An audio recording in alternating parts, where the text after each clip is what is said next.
आज हम डिस्कस करेंगे layers of the cornea.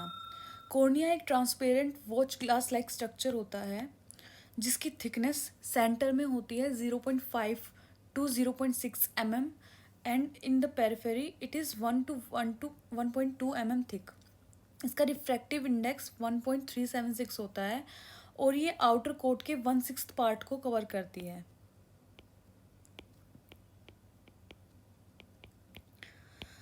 On histology of the cornea इसकी 5 लेयर होती है। फर्स्ट होती है stratified squamous non keratinized epithelium. Second होती है बोमेंस मेम्ब्रेन। थर्ड होती है स्ट्रोमा जिसको हम सब्सटेंशिया प्रोप्रिया भी बोलते हैं। फोर्थ होती है डुआज मेम्ब्रेन जो कि 2 पार्ट्स में डिवाइड होती है, pre Descemet and Descemet membrane. And fifth होती है endothelium.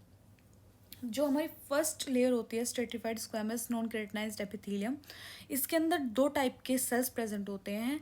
Superficially flat cells present होते हैं और डीप में कोलमनर सेल्स प्रेजेंट होते हैं। जो फ्लैट सेल्स होते हैं उसकी 2 लेयर होती है इसके अंदर एंड कोलमनर सेल्स की 6 लेयर्स होती है।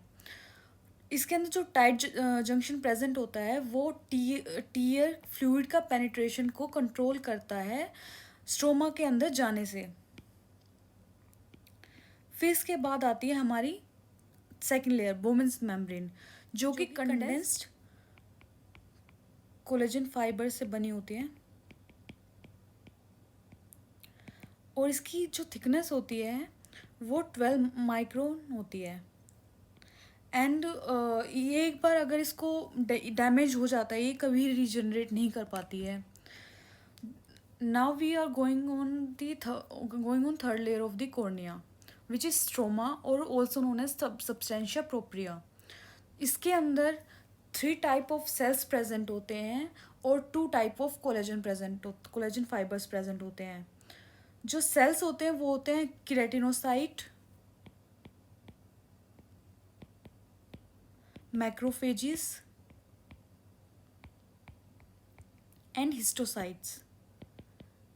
और जो कोलेजन फाइबर्स प्रेजेंट होते हैं इसके अंदर वो होता है फर्स्ट और 5 टाइप कोलेजन फाइबर इसके अंदर प्रेजेंट होते हैं। नाउ और इसकी थिकनेस होती है वो होती है 0.5 mm। इसकी थिकनेस 0.5 mm होती है। अब आते हैं डुआज मेम्ब्रेन में। ये हमारी सबसे थिकेस्ट लेयर होती है कॉर्निया की जो कि होती है 15 mm। ये 2 पार्ट्स में डिवाइड होती है। फर्स्ट होता है प्रीडेस्मेंट एंड सेकंड जो होती है वो है डेस्मेंट मेम्ब्रेन।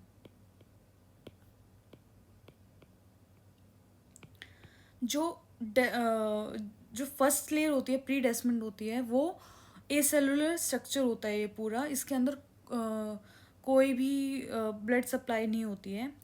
जबकि जो डेस्मेंट मेम्ब्रेन होती है वो एक स्ट्रॉन्ग होमोजीनियस बेसमेंट मेम्ब्रेन होती है कॉर्नियल एपिथेलियम की जो कि हमारी आई को रेजिस्ट करती है chemical agent stroma and pathological processes से। इसके अंदर कोलेजन एंड ग्लाइकोप्रोटीन प्रेजेंट होता है। कोलेजन एंड ग्लाइकोप्रोटीन और ये हमेशा tension it remains in state of tension and when tones it curls inward. ये हमेशा टेंस्ड रहती है, मतलब स्ट्रेस्ड रहती है पूरी। लेकिन जब इसको अगर कोई भी ट्रॉमा होता है, कुछ भी इसको टोन होती है कहीं से, तो ये इनवर्ड अंदर की तरफ मुड़ जाती है। और हमारी लास्ट लेयर आती है जो कि है एंडोथीलियम। ये एक सिंगल लेयर होती है फ्लैट पॉलीगोनल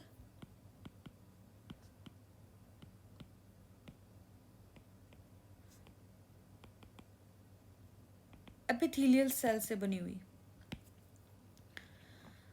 और इसके अंदर एक्टिव पंप मैकेनिज्म प्रेजेंट होती है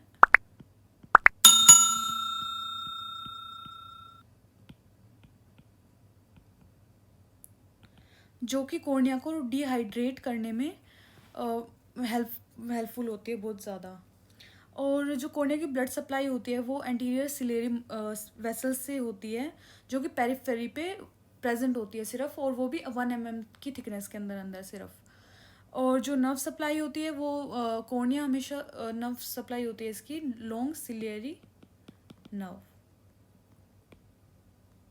जो कि ब्रांच होती है नेजो सिलेरी नर्व की, और एक प्लेक्सिस फॉर्म करती है ये स्ट्रोमा के अंदर।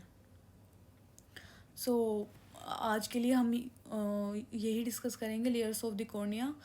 आप एक बार ओवरव्यू देख लीजिए इसमें कि 5 इसकी, ये एक ट्रांसपेरेंट स्ट्रक्चर होता है, वो ग्लास लाइक स्ट्रक्चर होता है, इसकी थिकनेस क्या क्या होती है, हमें ये पॉइंट्स ध्यान रखने हैं। इसका रिफ्रैक्टिव इंडेक्स, इसका एक इसका क्वेश्चन आता है नीट पीजी में, हम पूछ सकते हैं कि क्या रिफ्रैक्टिव इंडेक्स होता है। और इसमें हम एक एमसीक्यू इसका बन सकता है कि इसकी सबसे कॉर्निया की सबसे थिकेस्ट मेम्ब्रेन कौन सी होती है, वो होती है डुआज मेम्ब्रेन।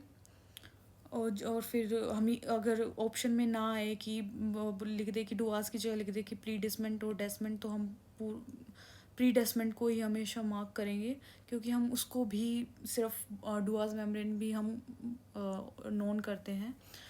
एंड एक एमसीक्यू बोमेंस मेम्ब्रेन का बन सकता है कि कौन सी ऐसी लेयर होती है जो रीजनरेट नहीं करती है, तो हम इसको भी लिख सकते हैं कि जो इसका एक ये पॉइंट ज़्यादा इम्पोर्टेंट पॉइंट है कि ये एक बार डिस्ट्रॉय होने के बाद रीजनरेट नहीं करती है। सो आज के लिए इतना ही, थैंक यू।